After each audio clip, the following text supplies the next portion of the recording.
ஆனால் அன்றைக்கு தேடி வந்த ஒவ்வொரு மனுஷனும் தேவனுடைய ஆலோசனைக்காக எனக்காக ஜெபிக்கிறவங்க இருக்கிறாங்களான்னு வந்தாங்க பாருங்க. அந்த ஊழியக்காரெல்லாம் இன்றைக்கி நல்ல செழிப்பாக ஆசீர்வாதமாக இருக்கிறாங்க. ஆனால் இந்த நாட்களில் ஊழியக்கார் வரும்பொழுது முதல் கேள்வியே எதுக்கு அந்த கூட்டம், என்ன இருக்குது, யார் வராங்கோ, என்ன செய்கிறாங்கோ, என்ன கொடுக்குறாங்கோ, எதுக்காக நடத்துகிறாங்கோ, நடத்துகிற ஆள் யார், இது பின்னாடி என்ன இருக்குது, என்ன நடக்கும். சிபிஐ கூட இவ்வளோ கேள்வி கேட்க மாட்டான். அவனை காட்டிலும் 1000 கேள்வி கேட்குறாங்கோ. அந்த கேள்வி கேட்டு 10 மணிக்கு கூட்டம்னா இவர் 10 மணிக்கு தான் ப்ரெஷ்ஷை வைக்குவார் வாயில் வீட்டில். அப்புறம் ரெடியாகி எல்லாம் முடிஞ்சு ஆமேன் போடும்போது வந்து சேர்ந்த பிறகு கூட என்ன ஆயிடுதுன்னா அந்த இடம் என்ன நடந்தது கூட கவனிக்கிறது இல்லை. 98% இன்றைக்கி இப்படி தான் இருக்குது.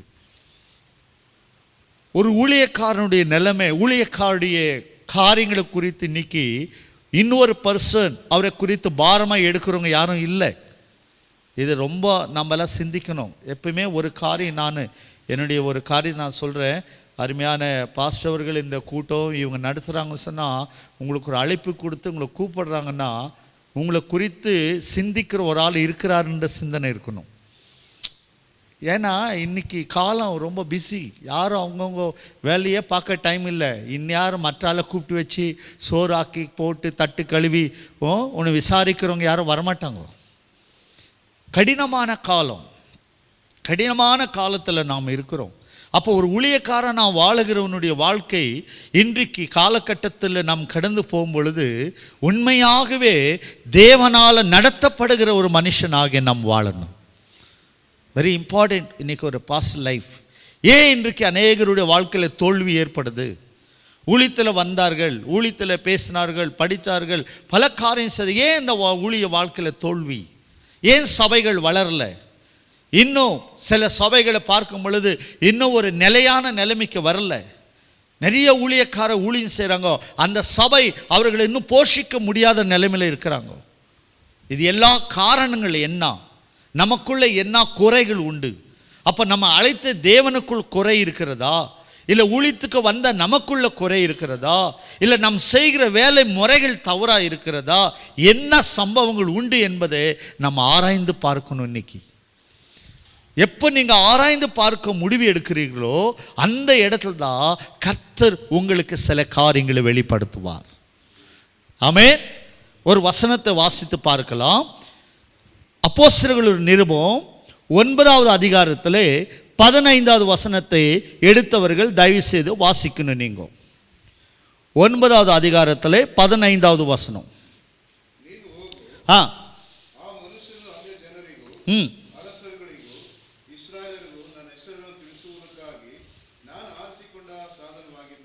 ஆமென்.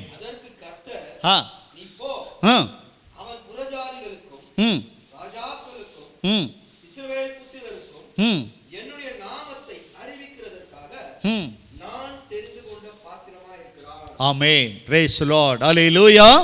இந்த இடத்திலே கர்த்தர் பவுலை குறித்து பேசுகிறார். இந்த வார்த்தை பவுல் இடத்துல சொல்லவில்லை, அனனியா இடத்துல கர்த்தர் சொல்றார். நீ அந்த இடத்துக்கு கடந்து சென்று அந்த மனுஷனை சந்திக்கணும், அந்த மனுஷனுக்காக ஜெபிக்கணும், அந்த மனுஷன் உடைய தரிசனத்தில் எதிர்பார்த்து உள்ள மனுஷன் நீயா இருக்கிற, நீ கடந்து போகணும். அப்பொழுது அவனுடைய பதில், இந்த மனுஷன் ரொம்ப கொடுமையானவன், எருசலேமில் திரளான சபைகளும் தேவ ஜனங்களுக்கு துன்பத்தை உண்டாக்குனவன், மற்றும் இந்த பட்டணத்தில் கூட பல சபைகளை துன்பப்படுத்துவோம், தேவ ஜனங்களுக்கு துன்பத்தை கொடுத்து சிறைசாலைக்கு கொண்டு போக முடியுமா? இந்த மனுஷன் வந்திருக்கிறான் நான் கேள்விப்பட்டிருக்கிறேன். அப்போ கர்த்தருடைய பதில் இவருடைய கேள்விக்கு பதில் அல்ல, அவர் பதில் வேறையா இருக்குது. நீ போ, அந்த மனுஷன் புறஜாதிகளுக்கும் இஸ்ராயலருக்கும் ராஜாக்களுக்கும் எல்லா மனுஷனுக்கும் என்னுடைய நாமத்தை குறித்து அவன் பிரசங்கிக்க முடியுமா? நான் தேர்ந்தெடுத்து பாத்திரமாயிருக்கிறான். ஆண்டவர் தேர்ந்தெடுத்த ஒரு பாத்திரம். இன்னைக்கு ஒரு ஊழியக்காரன் கர்த்தரால தேர்ந்தெடுக்கப்படணும். நம் நல்ல படிச்சிருக்கிற மனுஷன் நான் ஊழியம் செய்கிறேன்னா அது நடக்காது. எனக்கு நல்ல வசதிகள் உண்டு, நான் சபை கட்டி, நான் ஒரு தேவாலயத்தை கட்டி கர்த்தருக்காக ஊழியம் செய்றேனா, அது ஆகாது. தேவனால அழைக்கப்பட்டவனாக, தேவனால தேர்ந்தெடுக்கப்பட்டவனாக, தேவனால முன்குறிக்கப்பட்டவனால, தேவனாலே அந்த மனுஷன் உபயோகப்படுத்தப்படுகிற ஒரு பாத்திரமாக காணப்படணும். இன்னைக்கு நிறைய ஊழியம் இருக்குது, நிறைய பேர் ஊழியம் செய்கிறாங்க. ஆனால் அவங்க கர்த்தரால் அழைக்கப்பட்டார்களா என்பது அவர்களுக்கு தெரியல.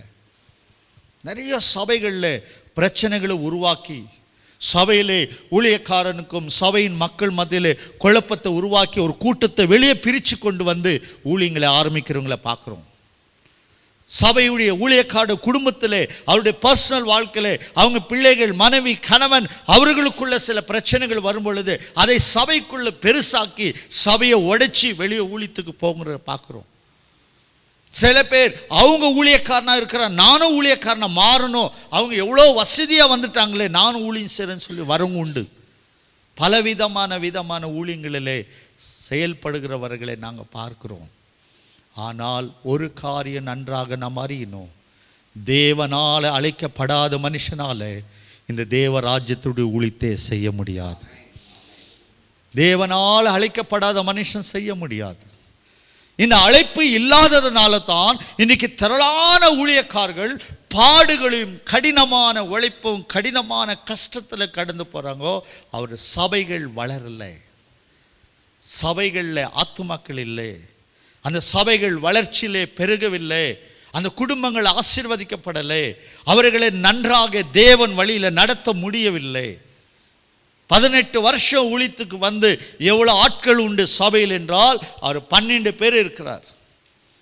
அப்போ 12 பேர் யார்? தானும் தன் மனைவி, தன்னுடைய மகன், தன் மருமகோ, தன்னுடைய மருமகன், மகள், இன்னும் 2 பேர் இருக்கிறாங்க. ஓகே, அப்போ தேவன் அழைத்தவரோ அல்ல தேவன் அழைத்தது மறந்துட்டாரோ? ஒரு தேவனால் அழைக்கப்பட்ட மனுஷனே கர்த்தர் எப்பொழுதுமே எந்த காலகட்டத்திலுமே மறக்க முடியாது. ஆகினால் கர்த்தருடைய அழைப்பு இல்லாதவர்கள் திரளான ஊழியத்திலே கடந்து வந்து அவர்களும் பாடு அனுபவிக்கிறார்கள். அவர் குடும்பத்துக்கும் பிரச்சனைகள் உண்டாக்கி தன் பிள்ளைகளுக்கும் பாடு வந்து வறுமையான வாழ்க்கையில் வாழ்ந்து கொண்டு இருக்கிறவர்களே நாம் பார்க்க முடியும். ஆகினாலே கர்த்தரால் அழைக்கப்படணும். வேதத்தில் பார்க்கும் பொழுது இயேசு கிறிஸ்து மத்தேயு சுவிசேஷம் 4வது அதிகாரத்திலே 19 வசனத்தை நீங்க பார்க்கலாம். 4வது அதிகாரம் 19 வசனம்.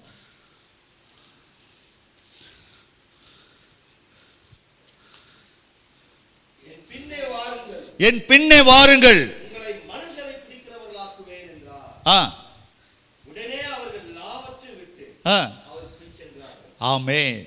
கர்த்தரால் அழைக்கப்படுகிற ஒரு ஊழியக்காரன், எஸ், ஆண்டவரால் அழைக்கப்பட்டால் அவன் ஆண்டவருக்கு பின்பாக கடந்து செல்வார்கள். பேதுருவையோ அவன் சகோதரனையுமோ ஆண்டவராகிய இயேசு கலிலாய கடல் பகுதியிலே சந்திக்கிறார்கள். சந்திக்கும் பொழுது அவரை நோக்கி அவர்களை பார்த்து சொல்றார், என் பின்னே வாருங்கள், உங்களை மனுஷரை பிடிக்கிறவர்களாக மாற்றுகிறேன் என்னும் பொழுது அவர்களை எல்லாவற்றுமே விட்டு அவரை பின்தொடர்ந்து கடந்து சென்றார். அப்ப கர்த்தரால அழைக்கப்படணும். ஒரு ஊழியத்துக்கு வருகிற மனுஷன் கர்த்தரால அழைக்கப்படணும், கர்த்தரால தீர்மானிக்கப்படணும். தேவனால தீர்மானிக்கப்படுகிற ஒரு ஊழியக்காரனாக காணப்படும் பொழுதுதான் அந்த மனுஷன் தேவன் அவனை உபயோகப்படுத்த முடியும். ஆண்டவரால் அழைக்கப்படாத இருக்கும் பொழுது குடும்பத்திலே, தன் தனிப்பட்ட வாழ்க்கையிலே, வெளிரங்கமாக சபைகளிலே அவர்கள் சரியான முறையிலே அந்த ஊழியங்களை செய்ய முடியாது. வருத்தமோ, பசியும், பட்டினியோ, சஞ்சலமோ, குடும்பமோ, பலதரமான பாடுகளை அவர்கள் அனுபவிக்கிறவர்களாக காணப்படுவார்கள். அவர்கள் அநேக ஜெபிக்கிறார்கள், பலதரமான ஜெபத்திலே பலவிதமான காரியத்துக்கு போகும் பொழுது ஆனால் அவர்களுக்கு அந்த ஆண்டவருடைய அழைப்பின் உணர்வு இல்லாமல் இருக்கும். என்னை கர்த்தர் அழைத்தாரா? கர்த்தர் அழைப்பு இல்லாதவர்களாக கடந்து போகும் பொழுது இன்றைக்கு பலவிதமான அவர் சாட்சிகளை கெடுத்துக் கொள்கிறதை நாம் பார்க்கலாம். பொய்யான தீர்க்கதரிசனங்களை சொல்வார்கள், பொய்யான ஜனங்களை குறித்து தரிசனத்தை சொல்ல முடியும், பொய்யான தன்னுடைய தேவைகளுக்காக பலதரமான கர்த்தர் பேசினார் என்பதை குறித்து மற்ற இடத்துல உபயோகப்படுத்துவார்கள். ஆகினாலே எனக்கு அன்பானவர்களே, தேவனால் ஒரு அழைக்கப்பட்ட ஒரு மனுஷனாக நாம் காணப்படணும். கர்த்தரால் அழைக்கப்படுகிறவனா இருக்கணும். இவர்களை அழைக்கும் பொழுது இவர்களுக்கு நல்ல வசதியான வாழ்க்கை, நல்ல சொகுசான ஜீவன், இவர்களுடைய சொந்த படகு உண்டு, இவர்கள் மீன் பிடிக்கிறவர்கள், இவர்கள் நல்ல பிசினஸ் மேன், நல்ல வருமானம் உள்ள ஜனமாய் இருக்கப்பட்ட பேதுரு குடும்பம், அவர்களுடைய குடும்பம் நல்ல செழிப்பான வாழ்க்கை, அது எல்லாவற்றுமே விட்டு இயேசுவின் பின்பாக அவர் கடந்து சென்றார். எல்லாம் உண்டு அவருக்கு. ஆனால் கர்த்தருடைய அழைப்புக்கு தன் வசதியை விட்டார்கள், தன் குடும்பத்தை விட்டார்கள், தனக்கு ஏற்றதான வருமானங்களை விட்டு எல்லாமே விட்டு அவர் பின்பாக அவரோடு கடந்து சென்றார். இன்றைக்கு ஊழியத்துக்கு வருகிற மனுஷன் வசதியை தேடுகிறான். ஒரு சபையில் ஒரு ஊழியக்காரன் நான் வரியா, முதல் கேள்வி என்ன கொடுப்பீங்கோ, என்ன இருக்குது, எது செய்வீங்கோ. அவங்க இருக்கிறவங்க விட்டுட்டு இவர் பின்னாடி வந்தாங்கோ. ஆனால் இன்றைக்கு ஊழியத்துக்கு வருகிறவன் வசதியை எதிர்பார்த்து வரும் பொழுது எப்படி கர்த்தர் அவனை உபயோகப்படுத்த முடியும்? எப்படி கர்த்தருக்காக வாழ முடியும்? It's very difficult. ஏன் இன்றைக்கு ஊழியக்காரர்கள் அநேகருக்கு பரியாசக்காரனா மாறுகிறான்? சில இடங்களில் பார்க்கும்போது பாஸ்டர் ஐயோ பாவம், நம்மளை யாரும் பாவம்னு சொல்லக்கூடாது. கர்த்தருடைய மனுஷன், நாம் யாருடைய தயவுக்கோ அவருடைய கண்கள் இரக்கத்துக்கோ காரணமான மனுஷன் அல்ல. தேவனுடைய பார்வையிலே உன்னதமான ஒரு மனுஷன். நம்ம யாருமே ஐயோ இரக்கம் காட்டுற மனுஷனாக நாம் இருக்கக்கூடாது. இன்றைக்கு பல தரமான ஜனங்களை பார்க்கும் பொழுது, அவருடைய வாழ்க்கைகளை பார்க்கும்போது ஜனங்கள் பரிகாசமாக அவர்களை பார்த்து கரிசனை உள்ளவர்களாக மாறுறாங்க. அந்த நிலைமை, அந்த சூழ்நிலையில நம்ம இருக்கக்கூடாது.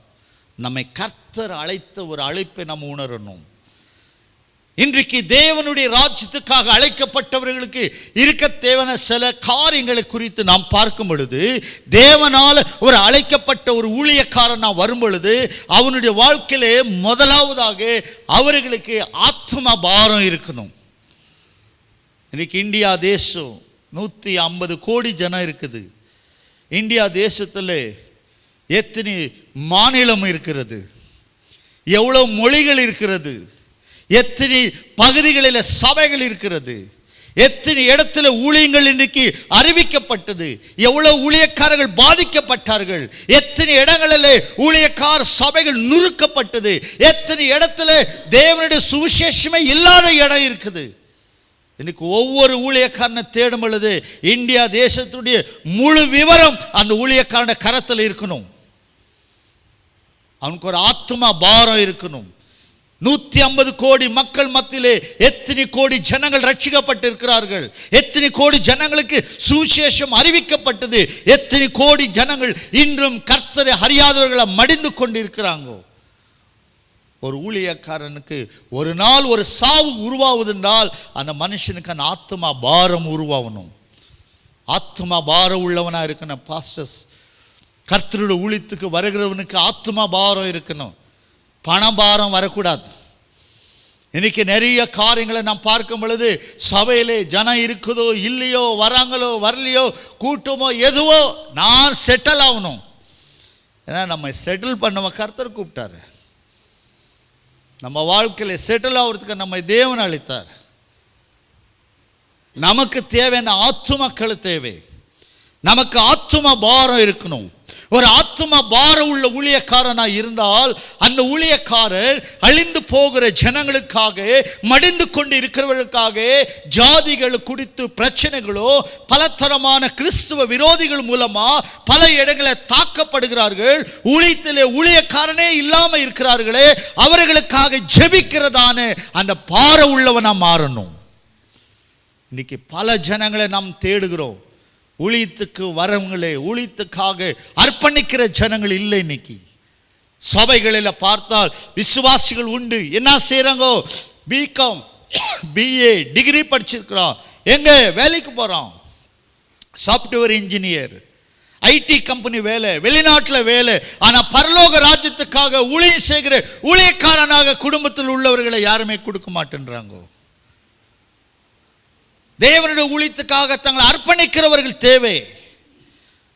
ஏனென்றால் ஆத்துமக்கள் திரளான கூட்டமான ஜனம் இருக்குது, மடிந்து கொண்டு இருக்கிறார்களே, அவர்கள் குறித்து பாரம் இருக்கணும் ஒரு ஊழியக்காரனுக்கு.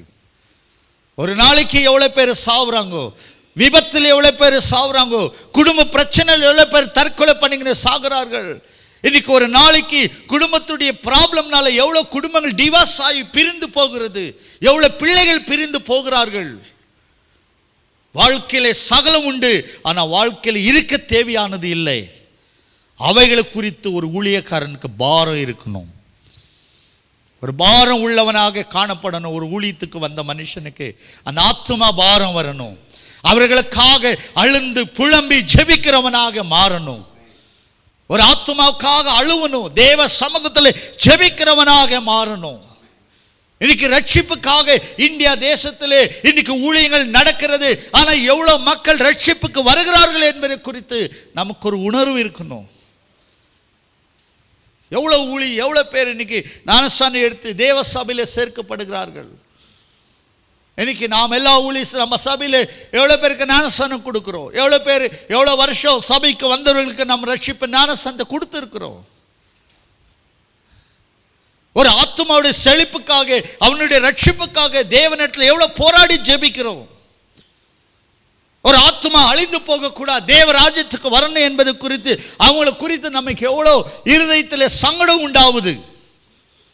அது எதுவுமே இல்லைனா how can ஆண்டவர் எப்படி அந்த மனுஷனை உபயோகப்படுத்துவார்? எப்படியே இல்லை.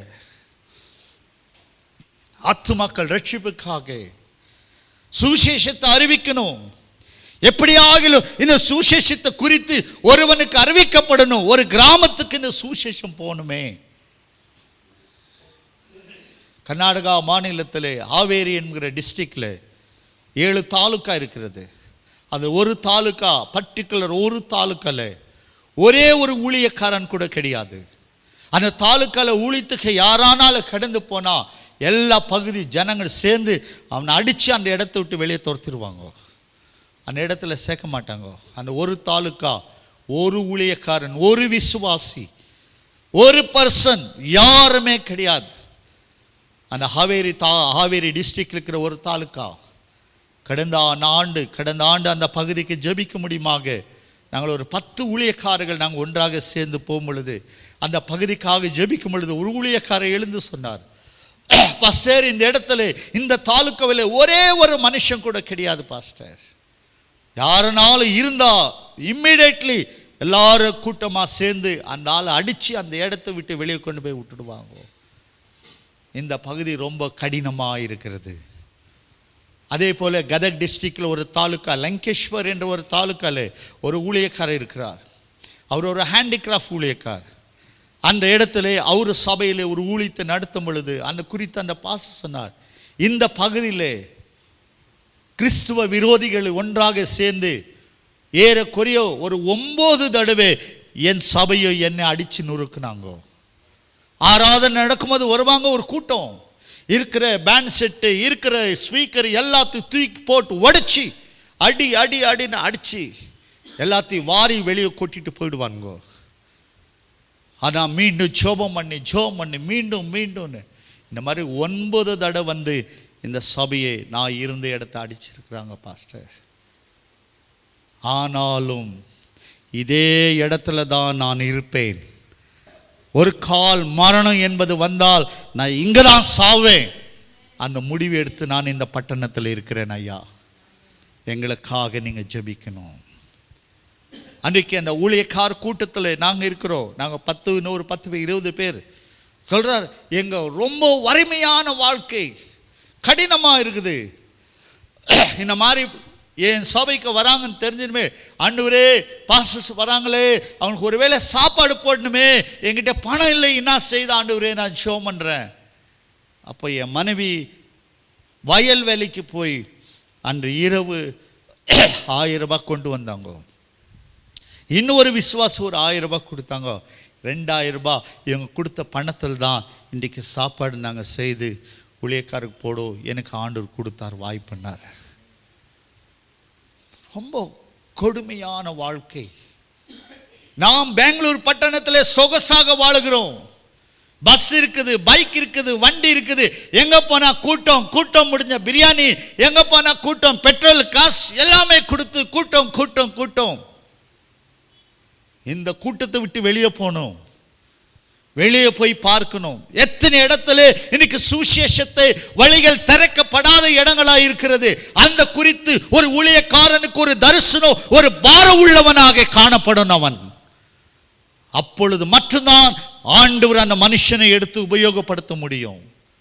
இன்றைக்கு பாரம் இல்லாதவர்களாக வாழ்ந்து கொண்டு, லகுவான வாழ்க்கை வாழ்ந்து கொண்டு, சுகமான வாழ்க்கையை தேடுகிறது ஊழியம் அல்ல. இந்த காரியத்துக்காக கர்த்தர் அழைக்கலே. தேவனால் அழைக்கப்பட்டவனுக்கு ஆத்துமக்களை குறித்து ஒரு பாரம், இரவும் பகலும் அவனை நசுக்கணும். அந்த பாரத்தோடு ஜெபிக்கிறவனாக ஒரு ஊழியக்காரன் காணப்படணும். நமக்கு அந்த பாரம் உண்டா? நம்ம வீட்டில் ஒரு சாவான எப்படி அழுகுறோம்? இன்னைக்கு புறஜாதிகளா இருக்கிற இயேசுவை அறியாத நூற்றுக்கணக்கு மக்கள் மடிந்து கொண்டு இருக்கிறார்களே, அவர்களை பார்த்து வயிறு எரியலையா ஒரு ஊழியக்காரனுக்கு? ஒரு நாள் சாகுறானே அந்த செத்த மனுஷன் தேவன் அறிந்தவனா அறியாதவனா?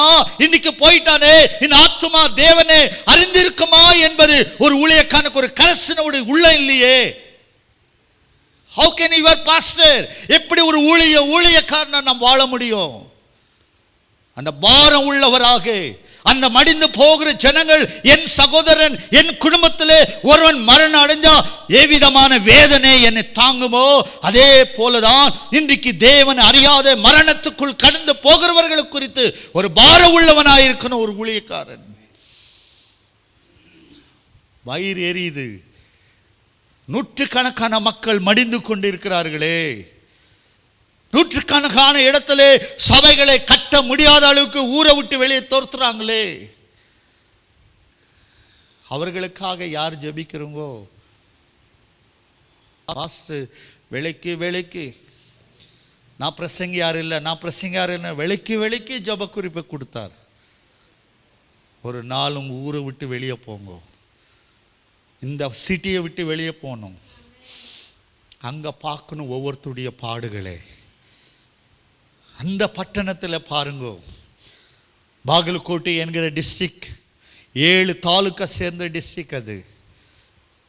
இன்றைக்கு அந்த டிஸ்ட்ரிக்ட் முழுமையா ஊழியக்காரனை தேடனால் ஏறக்குறை ஒரு 8 ஊழியக்காரன் விட்டு வேற யாருமே இல்லை. 8 பேர் தான். ஆனால் ஒவ்வொரு பர்சன் ஒரு தாலுக்கால இன்னொரு தாலுக்காவுக்கு ஒரு 40 கிலோமீட்டர் இருக்குது. ஒரு தாலுக்கால ஒரு பாஸ்டர் இருக்கிறாங்க, அவ்வளோதான். நம்ம ஊரில் 2 தெருவில் 40 பாஸ்டர் வரும். கேட்டால் ஆண்டவர் ஒரு சர்ச்சு பக்கம் தான் இன்னொரு சர்ச்சு நடத்துன்னு தரிசனம் கொடுக்குறார். How can? ஆண்டவருடைய ராஜ்யம், ஆண்டவர் ராஜ்யத்துக்காக அழைக்கப்பட்டவருக்கு, ஆண்டவர் ராஜ்யத்தை கட்ட முடியுமா வந்த ஊழியக்காருக்கு அந்த பாரம், அந்த தரிசனம், அந்த மக்களை குறித்து இருக்கிற வேதனை, அந்த ஆத்மா பாரம் உள்ளவனாக இன்றைக்கு காணப்படணும் ஒவ்வொரு ஊழியக்காரனும். அல்லேலூயா. ஊழியத்துக்கு வருகிறது சுலபம், ஊழியக்காரன் பேரு வாங்கிறது சுலபம். ஆனால் ஒரு ஊழியக்காரனுக்கு தனிப்பட்ட முறையில் சில விதமான அவருக்கு ஒழுங்கு கிரமமும் இருக்கணும். இன்னைக்கு எப்போ ஒரு ஊழியக்காரனுக்கு ஒழுங்கு கிரமம் இருக்கிறதோ, எப்போ ஒரு ஊழியக்காரன் ஒழுங்கான முறையில் தன்னை தான் சீர்திருத்து நடத்தப்படுகிறார்களோ, அப்போதான் அந்த மனுஷன் தேவனுடைய வேலைக்கு ஏற்ற மனுஷனாக மாற முடியும். நமக்கு ஒரு ஒழுங்கு இருக்கணும் எப்பவுமே. நமக்கு ஒரு டைம் சென்ஸ், ஒரு நேரம், ஒரு மீட்டிங், அந்த மீட்டிங் அந்த ரைட் டைம் அந்த இடத்துல போயிருக்கணும்.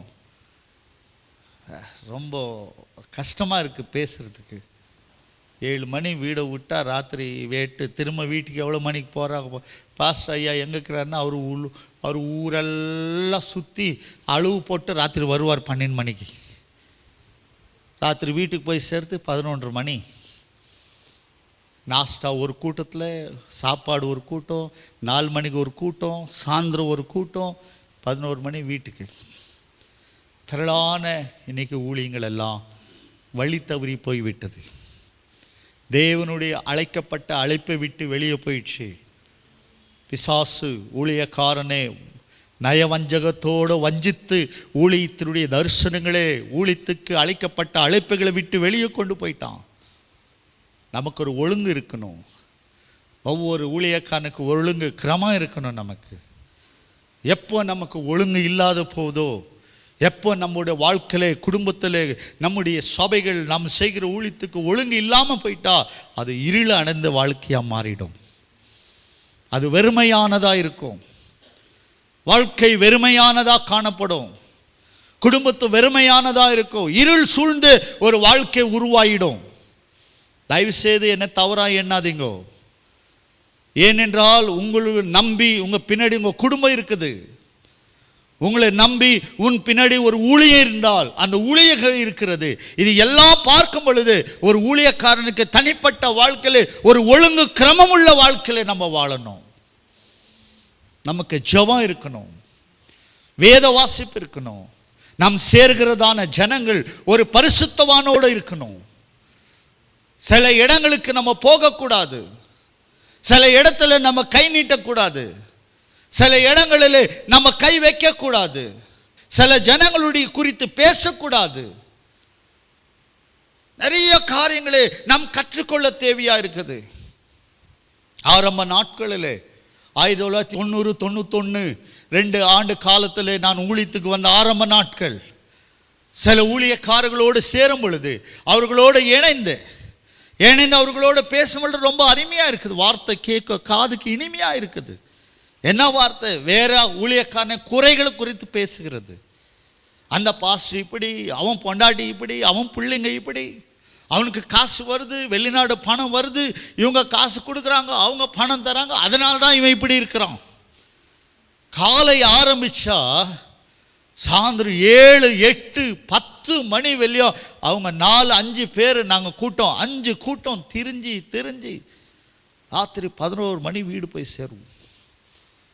காலையிலேருந்து சாயந்தரம் வெல்லும். நான் இருக்கிறது பீனியா செகண்ட் ஸ்டேஜ். இன்றைக்கி என்னால் பைக் இருக்குது, ஓடி வரலாம். அன்றைக்கி பைக் கிடையாது, சைக்கிள். எல்லா கூட்டம் சிவாஜி நகர் பவுரிங் ஹாஸ்பிட்டல் இடத்துல கூட்டம் ஒன்றா சேர்ற இடம். இந்த பகுதியில் இந்த 2 பேர், அந்த சைடு 2 பேர், எங்கள் ஏரியா 2 பேர், நீலசந்திர விவேக் நகர பகுதி 2 பேர், இந்த மாதிரி எல்லாம் 5 பேர் அங்கே சேரணும். காலையில் ஹோட்டலில் இட்லி சாப்பிடு, ஸ்டார்ட். அவங்க பற்றி இவங்களை குறித்து அந்த சபை இந்த சபை, அந்த பாஸ்டர் இந்த பாஸ்டர், அந்த விசுவாசி இந்த விசுவாசி, வீட்டுக்கு பா, இவங்க வீட்டுக்கு போகலாம், அவங்க வீட்டுக்கு போகலாம், அவங்க வீட்டில் ஜோம் பண்ணி, இவங்களுக்கு தீர்க்கதரிசனம் சொல்லு, இதை சொல்லு, அதை சொல்லு, எல்லாம் முடித்து ராத்திரி 50 ரூபாய் எடுத்துன்னு வீட்டுக்கு போகிறது. இது ஒரு பொழப்பு. அன்னைக்கு வாழ்ந்து திரிஞ்சு கடைசியில் ஒரு வருஷம் முடிஞ்சது. ஃபஸ்ட் டைம் 21 நாள் நான் உபவாசம் இருக்கிறேன். அப்போ ஆண்டவர்கிட்ட ஆண்டவரே எவ்வளோ கஷ்டம், எவ்வளோ கடினமாக இருக்கிறேனே, என்னோட பேசி எனக்கு நல்ல வாக்குத்தத்தம் தாரும், என்னை குறித்து வெளிப்பாடு தாரும், எல்லா காரியத்தை கொடுக்கணும் எனக்கு. உட்காந்து 21 நாள் உபவாசம் ஜெபம் பண்ணுறேன். ஃபஸ்ட் டே ஆச்சு, 2 நாள் 3 நாள், ஒரு ஆன்சர், ஒரு ரிப்ளை வரவே இல்லை. கடைசியாக லாஸ்ட் 20ஆவது நாள் சனிக்கிழமை, நாளைக்கு காலையில் ஞாயிற்றுக்கிழமை ஆராதனை உபவாசம் முடிக்கணும், நாளைக்கு வரப்போது சண்டே. இந்த இரவு ஆண்டவரே 20 நாள் ஆயிடுச்சு, ஒரு நாள் கூட நீங்கள் பேசவே இல்லையே என் கூட, நாளைக்கு முடிக்க போகிறேன்னே, எது என்கிட்ட ஒரு வார்த்தை சொல்லியே. ராத்திரி 1 மணி ஜெபிக்கும் போது ஆவியானவர் பேசுகிறார். என்ன பேசணும் உங்ககிட்டன்னார். 20 நாள் உபவாசமாக இருந்தேன், எவ்வளோ ஜெபம் பண்ணேன், என் ஊழியத்தை குறித்து, எதிர்காலத்தை குறித்து பேசுன்னு. கேட்டா, நீ என் ஊழியமே செய்யலையேன்னார். ஊழியமே செய்யலையா? எவ்வளோ கஷ்டப்பட்டு எவ்வளோ செய்கிற கேட்டா, எது என் ஊழியம், நான் எதற்கு அழைத்தேன்? எல்லாம் ஒன்றா சேர்ந்து உட்காருது, ஊரு கதை மொட்டை கதையெல்லாம் பேசுறது, வேறு எவனோ விசுவாசி வீட்டுக்கு போகிறது, அவன் வீட்டில் ஜெபம் பண்ணி காசு வாங்கிறது, சாப்பிடுறது, ஊரை சுற்றுறது, கூட்டம் போட்டு பேசுறது. இதுதான் என் ஊழியமா? இதுதானா என் ஊழியம்? இதுக்காக அழைத்தேன் நான். என்னை குறித்து பேச அழைத்தனுக்கோசரம் மற்றவனை குறித்து பேச ஒன்று அழைக்கலை. அடாடா, எங்கேயோ வழி தவறிட்டுமே. அப்போ தான் உக்காந்து ஆண்டவர்கிட்ட மன்னிப்பு கேட்டு அழுந்து, என்னை மன்னிச்சிடுங்க ஆண்டவரே, இனிமேல் நான் அந்த கூட்டத்தோடு சேர மாட்டேன், ப்ளீஸ் சாரி. சோ பண்ணி ஆண்டு சமூகத்தில் ஒப்பு கொடுத்தேன். திங்கட்கிழமை மீண்டும் சந்திப்பு. அந்த இடத்துல சொன்னேன், பாய், உங்களுக்கு எனக்கு எந்த சாவாசம் வேண்டாம், நீங்கள் நீங்களாக இருங்க, நான் நானாக இருக்கிறேன். அதுக்கு ஒரு கூட்டம், அதுக்கு ஒரு எப்படி வாழுவே பார்க்குறேன், எப்படி ஊழிய செய்வேன் நீ பார்க்குறேன், உன்னால் ஒன்றும் பண்ண முடியாது பார்க்கலான்னு. போயா, என்ன பண்ணுறிய பண்ணிக்கா, போயாச்சு. 3 வருஷம் பிறகு கர்த்தர் சபையை கற்ற வாசலை திறந்தார். 3 years ஆஃப்டர் சபையை உருவாக்கணும். கட்டி முடித்த இனாக்ரேஷன், அதே கூட்டத்துக்கு இனாக்ரேஷன் கார்டு கொடுத்தேன். நீ நான் கேட்ட, என்னை விட்டு ஒன்றும் செய்ய முடியாது, வாழ முடியாது, செய்ய முடியாதுன்னு இல்லை, பாரு இன்றைக்கி சர்ச் கட்டியிருக்கிற, வா இனாக்ரேஷன் ஃபங்க்ஷனுக்கு. நீ அப்போ வந்து என்னை பார்த்து கட்டி பிடிச்சி அழுவ ஆரம்பிச்சான். என்னை மன்னிச்சிடு, சாரி. நோ, கர்த்தர் நம்ம அழைத்த காரியம், நம்ம நடத்துகிற விதத்துக்குள்ள நம்ம கடந்து போகாத தவறி விட்டங்களா, அந்த ஒழுங்கின் வழியை விட்டு வெளியே போயிட்டா நம் மூலியமாக தேவன் செய்ய தேவையான காரியங்கள் தடைபட்டு போயிடும். அது நின்றுடும், அதால் வர முடியாது வெளியோ. கர்த்தர் நம்மை கொண்டு ஏதோ ஒரு திட்டம், நமக்கு மறையாக இருக்கும் சில தேவனுடைய காரியம், அதை செயல்படுத்தத்தான் நம்மளை கூப்பிட்டார். அப்போ அந்த காரியத்தை செயல்படுத்தும் பொழுது நாம் இவ்விதமான வழிமுறையில் போயிடும் பொழுது, அப்போ அந்த தேவ காரியம் செயலுக்கு ஏற்றாது நின்று போனப்போ அந்த இடத்துல கர்த்தர் நமக்கு பதிலாக மற்றொரு ஊழியக்காரனை உருவாக்குவார். ஆகினால நமக்கு அந்த ஒழுங்கு கிரமமான வழியில் வாழணும். இன்றைக்கு அந்த பகுதியில் இருந்தால் அநேக ஊழியர், சில பேர் மரணம் அடைஞ்சிட்டாங்க, சில பேர் ஊரோடு இருக்கிறாங்க. அவங்களுக்கு துன்பம் ப்ராப்ளம்னு வரும் பொழுது அவங்க இடத்துல கடந்து போய் அவர்களை விசாரிக்கிறேன். அப்போ அவங்க கண்ணீர் விட்டு அழுகுறாங்க. வாழ்க்கையிலே நான் தவறிட்டேன், வாழ்க்கையிலே எனக்கு கொடுக்கப்பட்ட வாய்ப்பெல்லாம் அன்றைக்கி நான் இழந்துட்டேன். என் வாழ்க்கை, என் குடும்பம், என் ஊழியம் எல்லாம் இழந்துட்டேன். இன்னைக்கு எனக்கு ரொம்ப வேதனையாக இருக்குது. ஆனால் ஒரு காரியம், நீ ஒரு மனுஷனாலும் தப்பி தேவனுக்காக இருப்பது சந்தோஷம். எனக்கு அன்பானவர்களே, வறுமை உண்டு, பாடு உண்டு, துன்பம் உண்டு. ஏனென்றால் உன்னை கர்த்தர் ஒழுங்குமுறையில் கொண்டு வரதான் அதை அனுமதிப்பார். அந்த ஒழுங்குமுறைக்குள்ள நாம் கடந்து வரணும். ஒரு ஊழியக்காரனுக்கு ஒரு ஒழுங்குமுறை வேணும். நமக்கு எல்லா இடத்துல போய் தலை காட்டக்கூடாது, எல்லா இடத்துல ஓடக்கூடாது. ஆண்டவர் அனுமதிக்கணும் சில விஷயத்தில் நாம் தலையிடும் பொழுது. ஆண்டவர் அனுமதிக்கணும் சில ஊழியக்காரர் நம்ம கூட இருக்கணும். ஆண்டவர் அனுமதிக்கணும் சில இடங்களுக்கு போகும். ஆண்டவருடைய அனுமதி இல்லாத நம்ம சுத்தக்கூடாது. எப்பயுமே ஒரு பாஸ்டருக்கு ஒரு ஒழுங்கும் கிரமமாக இருக்கணும், டைம் சென்ஸ் இருக்கணும், பேசுகிற வார்த்தைகளில் நமக்கு ஒழுங்கு இருக்கணும், ஒரு மனுஷத்தில் நடக்கிற இடத்துல ஒழுங்கு இருக்கணும். நமக்கு கர்த்தருடைய பிரதிநிதி இந்த பூமியிலே ஒரு தேவ ஊழியக்காரன், அந்த இடத்துல அந்த மனுஷன் நிற்கணும். ஒரு ஊழியக்காரனுடைய வாழ்க்கையிலே ஒரு நல்ல, அவர் ஒரு ஆவிக்குரிய ஒரு தலைவன் இடத்துல அந்த மனுஷன் வளரணும். எப்பவுமே நமக்கு ஒரு ஊழியக்காரன், நமக்கு ஒரு பாஸ்டர் இருக்கணும். எனக்கு ஒரு ஆவிக்குரிய நடத்துதல் படுத்துகிற ஒரு பர்சன் வேணும் எனக்கு. இன்றைக்கு ஏன் ஊழியங்கள் சீர்கெட்டு போகுது, சபைகள் சிதறி போகுது, சபைகள் வளரலை, குடும்பங்கள் உடைக்கப்படுகிறது என்றால் அவர்களுக்கு ஒரு நல்ல ஆலோசனை கொடுத்து ஆவிக்குள்ள நடத்துகிற ஒரு ஆவிக்குரிய தலைவன் இல்லாத இருக்கிறது தான் இது காரணம். நமக்கு ஒரு தலைவன், ஒரு ஊழியக்காரனுக்கு ஒரு ஆவிக்குரிய லீடர் ஒருத்தர் வேணும் நமக்கு. யோசுவாவுக்கு மோசே இருந்தார். மோசே யோசுவாவோட பயணம் செய்தார். அவங்க இருவரும் வரும் பொழுது 40 வருஷ காலம் யோசுவா மோசையோடு நடந்து வந்தவர். ஒரு இடத்துல கூட அவங்களுக்கு பிரச்சனை வரல. நிறைய பேர் இவங்களோடு இருந்தவங்கெல்லாம் பிரிஞ்சு போயிட்டாங்க. ஆனால் யோசுவா ஒரு பர்சன் விடவில்லை. யோசுவான் புஸ்தகத்தில் நம்ம பார்க்கும் பொழுது ரொம்ப வல்லமையான தேவனுக்காக செயல்பட்ட மனுஷன் அவர். ஆனால் அவர் வளர்ந்த இடம் எதுன்னா, ஒரு உன்னதமான 40 லட்சம் பேரை வழி நடத்தின ஒரு கிரேட் லீடர் மோசே. அந்த மோசேயின் அடியிலேயே வளர்ந்தார். இன்றைக்கு ஊழியக்காரன் ஒரு நல்ல சக்சஸ்ஃபுல்லா, ஒரு வளர்ச்சியா, ஒரு உன்னதமான ஊழியக்காரனா, வெற்றிகரமான ஒரு ஊழியக்காரனா வரணும்னா நமக்கு பின்பாக பேக் சைடில் ஒரு ஆவிக்குரிய தலைவன் இருக்கணும். இன்னைக்கு நிறைய சபை பார்த்தா உங்கள் சர்ச்னா இண்டிபெண்ட் சர்ச்னுவாங்க. எந்த ஸ்தாபனம் இல்லை, நான் இண்டிபெண்ட்டாக இருக்கிறேன். இண்டிபெண்ட்னு சொன்னதுமே நிறைய நமக்கு உதவி செய்வாங்கன்னு நினச்சி நிறைய பேர் இண்டிபெண்ட் ஆகுறாங்க. அது தவறுது. என்றைக்குமே அந்த காரியம் நடக்காது. நாம் ஒருத்தரோடு இருக்கணும், ஒரு ஊழியக்காரனோடு நம்ம இருக்கணும், ஒரு ஊழியக்காரனுக்கு அடங்கி இருக்கணும், ஒரு ஊழியக்காரன் நமக்காக ஜெபிக்கிற ஒரு ஊழியக்காரன் இருக்கணும், ஒரு ஊழியக்காரனோடு நம்ம நடந்து வரணும். யாருக்கு ஒரு ஊழியக்காரன் இல்லையோ அந்த ஊழியக்காரன் ஊழியம் சிதறடிக்கப்படும், அந்த குடும்பம் சிதறடிக்கப்பட்டுடும். நிறைய பேர் ஒரு நம்ம ஃபேமிலியிலே பிள்ளைங்க இருக்கிறாங்க, 2 பசங்க 3 பசங்க, வைஃப் இருக்காங்க. அந்த குடும்பத்துக்கு தலைவர் நாம். ஒரு புருஷன் வார்த்தை மனைவி கேட்கலனா, புருஷன் சொன்ன மாதிரி பிள்ளைங்க நடக்கலன்னா, தகப்பனோட வார்த்தையை அவர்கள் மேற்கொள்ளாத போனா, அப்போ அந்த தகப்பன் என்ன யோசிப்பார்? என் வீட்டில் என்னை யாரும் மதிக்கலை, யாரும் எனக்கு வேல்யூ கொடுக்கல, யாரும் என் பேச்சு கேட்க மாட்டேன்றாங்க, இந்த வீட்டுக்கு நான் வேஸ்ட் பர்சனாக என்னை எதிர்பார்க்குறாங்கன்ற அந்த மனுஷன் எவ்வளோ வேதனைப்பட்டு ஓரம் போயிடுவா. அப்போ அந்த குடும்பம் சீரான வழி நடத்த முடியாத சீர்கெட்டு போயிடும்.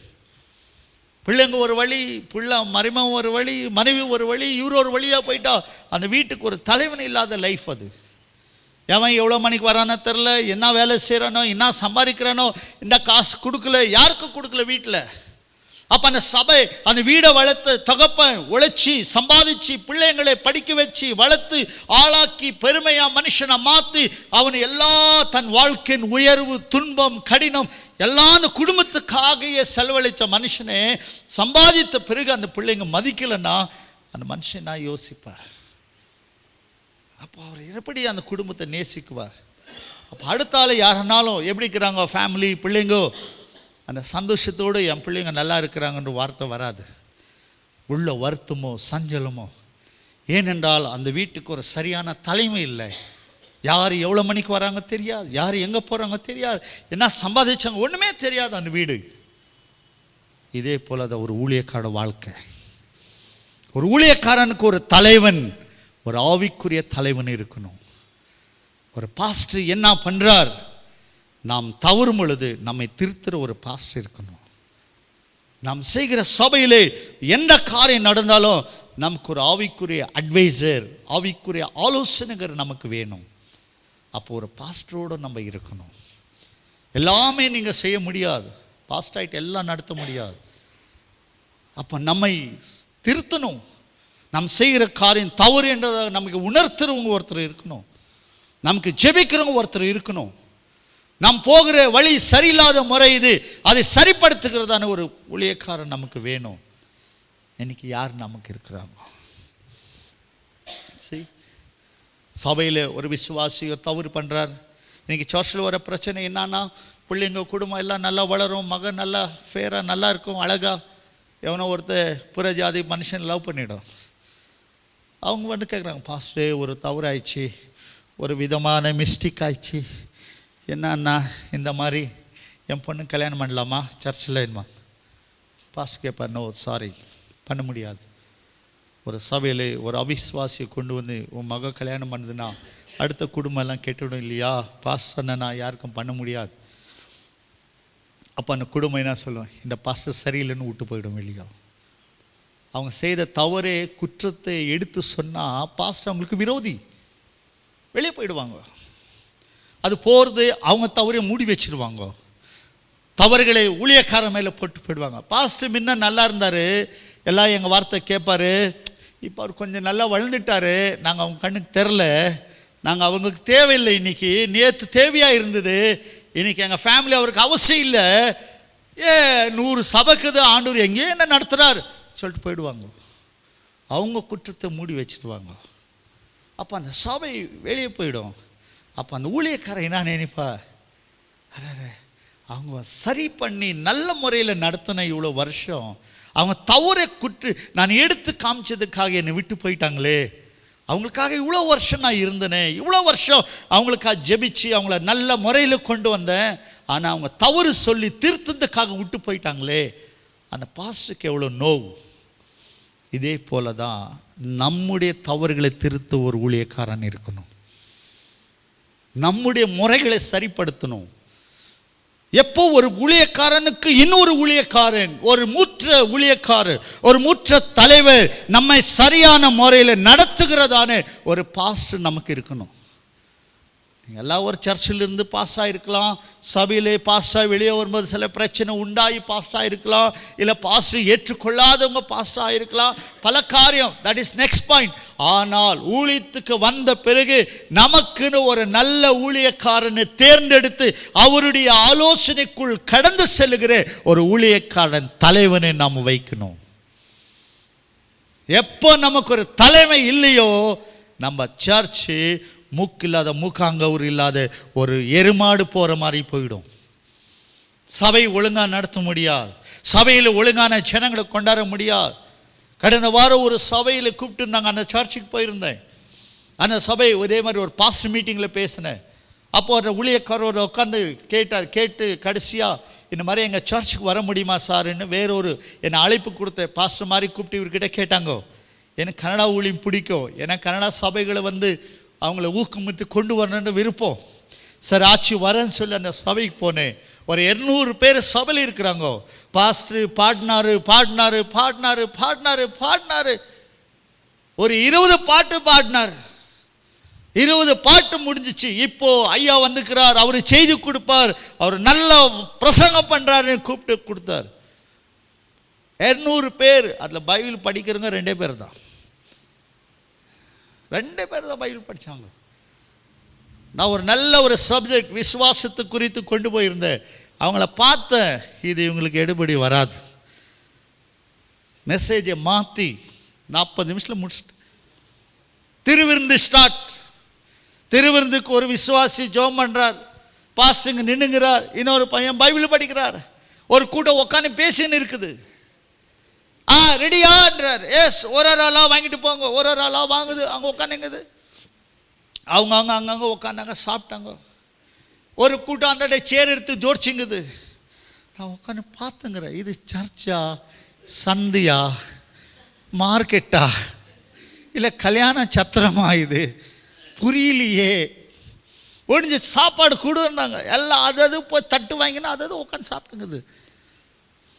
ஓ மை காட். லாஸ்ட்டில் பாஸ்டர் டேபிள் போட்டு, ஐயா நீங்கள் சாப்பிடு. இல்லைப்பா வேண்டாம், நான் எனக்கு வேறு வேலை இருக்குது. இல்லை தயவுசெய்து சாப்பிடணும். இல்லை வேண்டாம். அப்போ சாப்பிடக்கூடாதா எங்கள் ஏரியாவில்? இது ஒரு பிரச்சனையா? சரி கொஞ்சோண்டு கொண்டு வா. அப்போ உட்காந்து கேட்குறார். நான் சொன்னேன், எப்படி வருத்தம் இல்லை, ஒரு காரியம் சொல்கிறேன், ஏற்றுக்கிறீங்களா? சொல்லுங்க ஐயா. நீ நல்லா ஜெபிக்கணும், டைம் கிடைக்கும்போது உபாசி ஜெபம் பண்ணணும், சபையை சில காரியங்கள்லாம் மாற்றணும், சரிங்களா? ஆமாவாயா, நீ தனிப்பட்ட வா, என்கிட்ட உனக்கு பேசுகிறேன் பாயின்ட்டு. ஓகே. யார் அவருக்கு பாஸ்டரு? அவர் யாருக்கிட்ட கற்றுக்கினாரு? யார் கூட இருந்தார்? ஒரு சபையின் ஒழுங்கு கிரமம் இல்லை.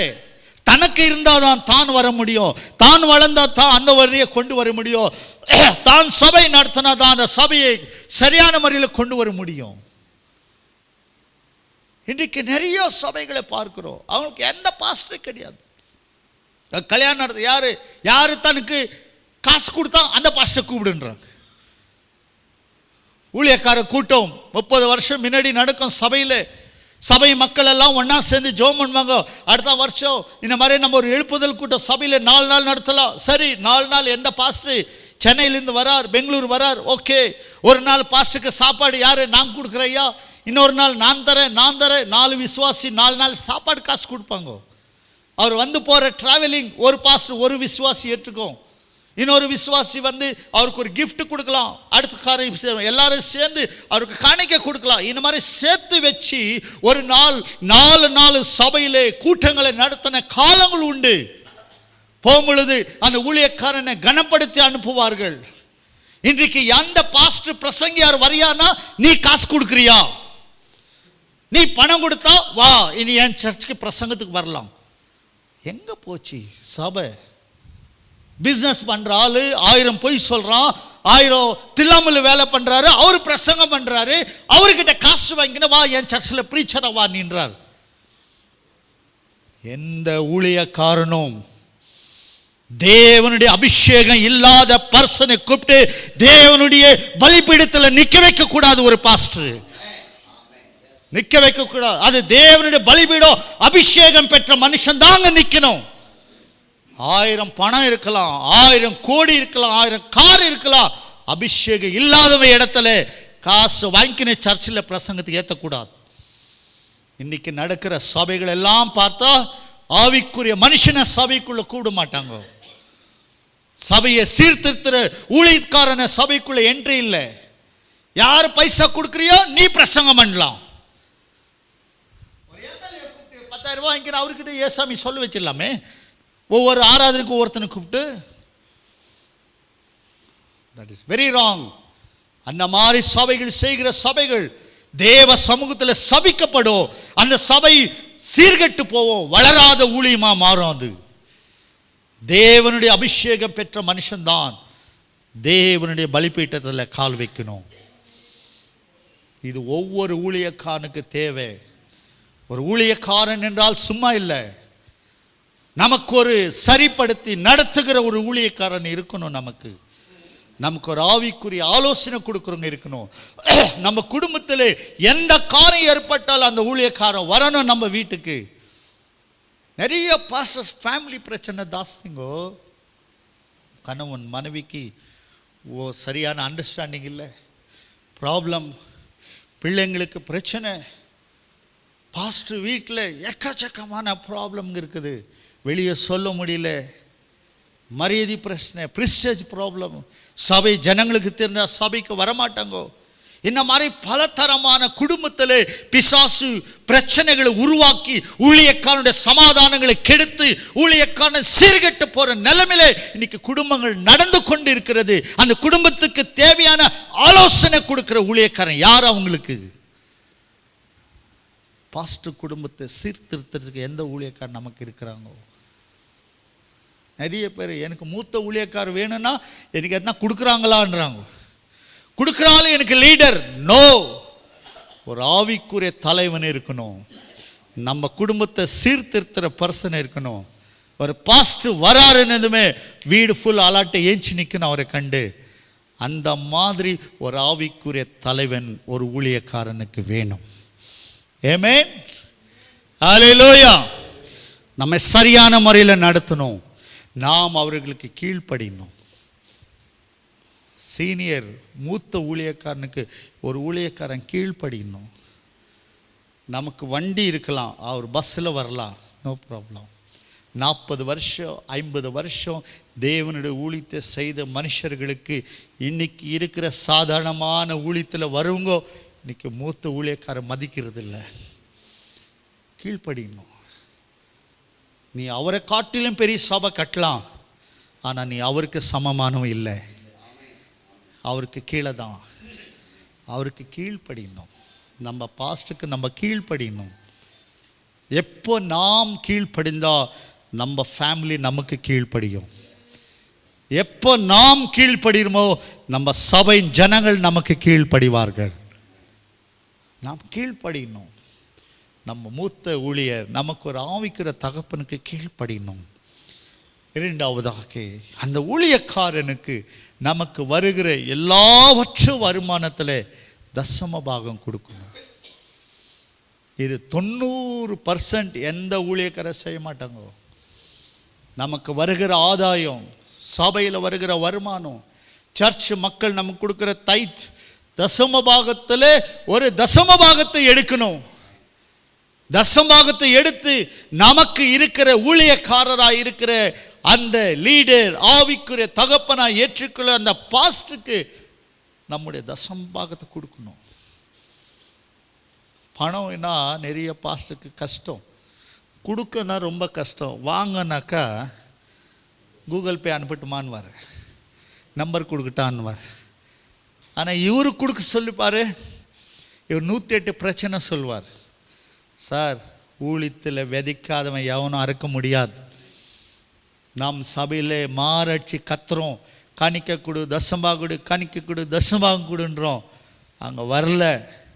காரணம் நீ கொடுக்கல, அதுக்கு தான் வரல.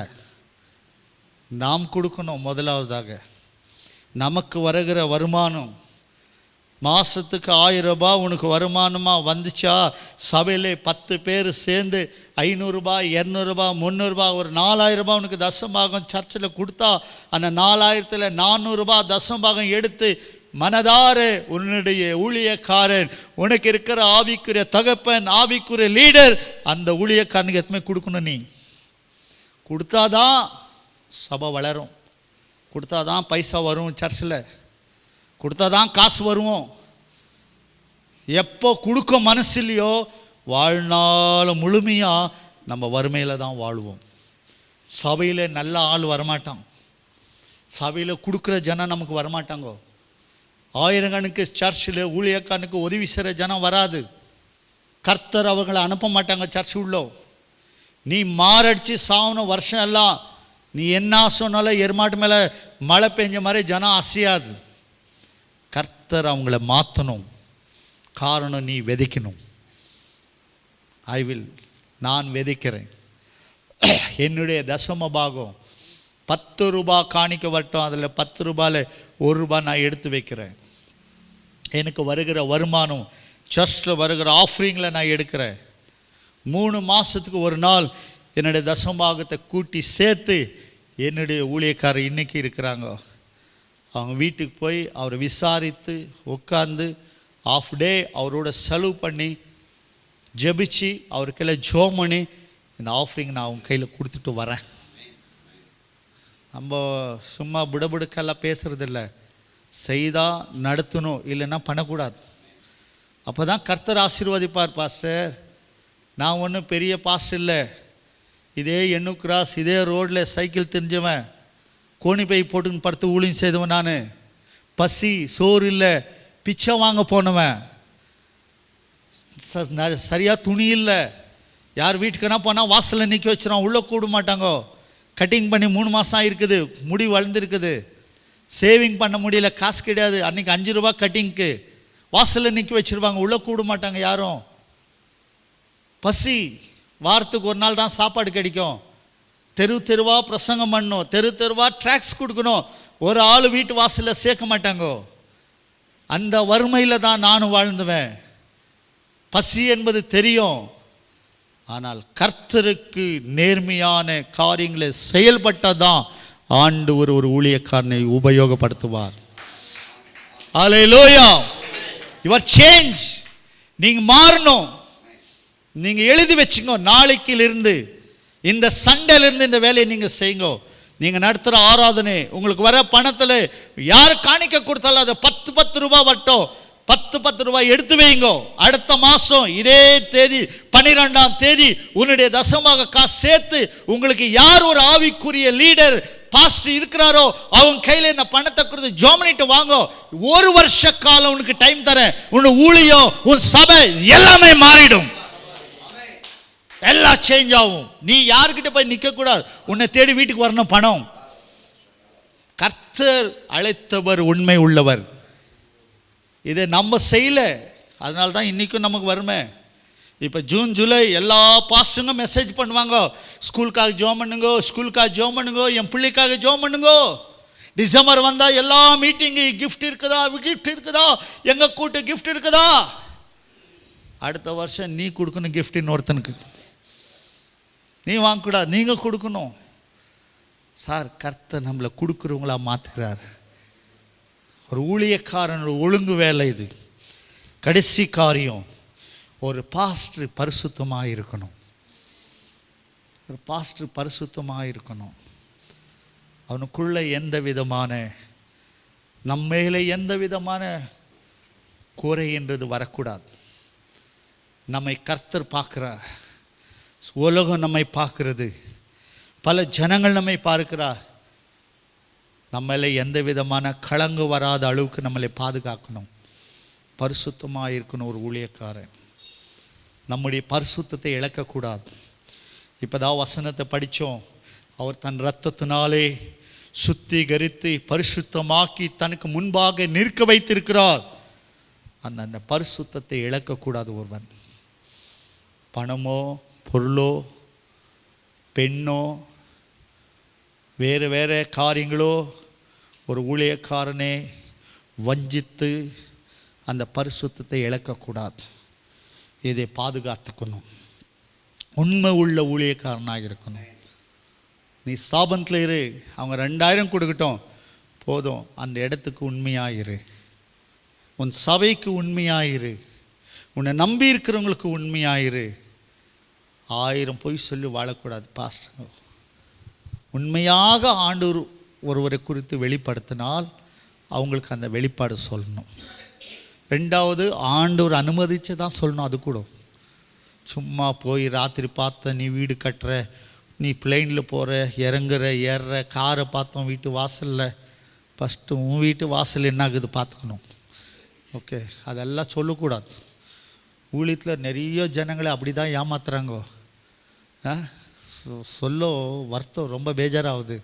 அந்த வேலையெல்லாம் ஊழியக்காரன் செய்யக்கூடாது. உண்மையாக இருக்கணும். 4 ஆத்துமாக்கு உண்மையாயிரு. அவங்களுக்காக ஜெபம் பண்ணு. அவங்களுக்காக நல்ல வசனத்தை கொடு. அவருக்காக உபாசனை ஜெபம் பண்ணு. அவங்கள கர்த்தரை ஆசீர்வதிக்க ஜெபம் பண்ணு. அவங்க ஆசீர்வாதமாக வளருவாங்கோ. உன்னை அவங்க தாங்குவாங்க. நாளைக்கு உன் சபை ஜனந்தான் உன்னை தாங்கும். வேறு எல்லாம் ஊராரெல்லாம் வரமாட்டாங்கோ. ஊராரெல்லாம் ஒரு நாள் பிரியாணி தான், கஞ்சியோ கூழோ நம்ம சபை தான், நம்ம ஜனந்தான். அவங்களுக்கு உண்மையாக இருக்கணும். எந்த பர்சன்கிட்ட உண்மையாக இருக்கணும். நல்ல ஒரு ஜெபிக்கிற மனுஷனாக இருக்கணும். ஜபத்துக்காக டைம் கொடுக்கணும். ரொம்ப டைம் கிடைக்கும் போதெல்லாம் ஜபத்தில் சேரணும். 2 பேர் 3 பேர் சேர்ந்தால் ஜெபம் பண்ணுறதுக்காக டைம் கொடுங்கோ. நல்ல வசனத்தை கை கொண்டு வாழுகிறவனாக இருக்கணும். பிரசங்கம் பண்ணுறவங்களாக இருக்கக்கூடாது. வசனத்தை போல வாழ்கிறவங்களாக இருக்கணும்.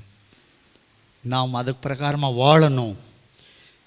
கடைசியாக ஒரு ஊழியக்காரன் தனக்கு என்ன வாழ்க்கை வந்தாலோ தன்னை தாழ்த்தப்பட்டவனாக இருக்கணும். ஊழியக்காரனுக்கு பெருமை வரக்கூடாது. பெருமை எப்போ வருதோ அன்னைக்கு உனக்கு காலடியில் குழி நோண்டி இருக்குது, எங்கே உழுவிய தெரியாது. பெருமை, சபை குறித்து பெருமை, பணத்து குறித்து பெருமை, இன்னொருத்தர் குறித்து பெருமையா, வாழ்க்கையில் எப்போ பெருமை இருக்கக்கூடாது. தன்னை தாழ்த்தணும். நீ எவ்வளோ பெரிய மனுஷனாயிரு, உன்னை தாழ்த்தி இருக்கணும். தாழ்மையான வார்த்தைகள் இருக்கணும். நம்ம வாழ்க்கையில் நமக்கு சகல உலக பிரகாரம் எல்லாம் வரலாம், ஆனால் அது எதுவுமே நம்மை ஆளக்கூடாது. தேவ வசனம் தான் நம்மை ஆளணும். ஆமென். வசனம் வசனம் ஆளணும். உன்னை எவ்வளோ கர்த்தர் இடத்துல உன்னை தாழ்த்தி தேவ சமூகத்தில் இருக்கிறியோ ஆண்டவர் உன்னை உயர்த்துவார். உன்னை உயர்ந்த இடத்துல தேவன் வைப்பார். உன்னதமான மனுஷர்களை உன்னை இடத்துக்கு அனுப்புவார் ஆண்டவர். செல்வாக்கு உள்ள ஜனங்களை உன் கூட ஆண்டவர் வைக்குவார். உனக்கு நல்ல பேரை கொண்டு வந்து கொடுப்பார் ஆண்டவர். ஆண்டவரிடத்தில் நீ தாழ்த்தப்பட்டவனாக இருக்கணும். உன் மூலியமா பல பேரை போஷிக்கிறவனாக ஆண்டவர் மாற்றுவார். அநேகர் இன்னைக்கு ஒருவேளை சாப்பாடு இல்லாதவங்க இருக்கிறாங்க தெரியுமா? நாம் எல்லாம் இங்கே இருக்கிறோம், நமக்கு தெரியாது, வெளியே பார்க்கணும். இதே ஊழியம் செய்கிற ஆட்கள் போட்டுக்கிற ஷர்ட் இல்லை. எவ்வளோ ஜனம் இருக்கிறாங்க. வாங்கிறத காட்டில் கொடுப்பது பெரிய பாக்கியம். அதை போல் நீங்கள் அநேக ஊழியக்காரர்களுக்கு, பசி உள்ளவங்களுக்கும் துணிமணி இல்லாதவர்களுக்கு கொடுக்குற மனுஷனா நீ மாறணும். அதுதான் ஆண்டவர். யார் தன்னை தாழ்த்துறாங்களோ அவர்களை வைத்து தேவன் செய்வார் அந்த வேலை. உங்களை வைத்து பல காரியம், பல ஜனங்களை கொண்டு வருவார். இது எல்லாம் ஒரு ஊழியக்காரன குணாதிசயம். அப்போ தான் அந்த மனுஷன் ஆண்டவர் பயன்படுத்துகிற பாத்திரம். ஆமென். ஹல்லேலூயா.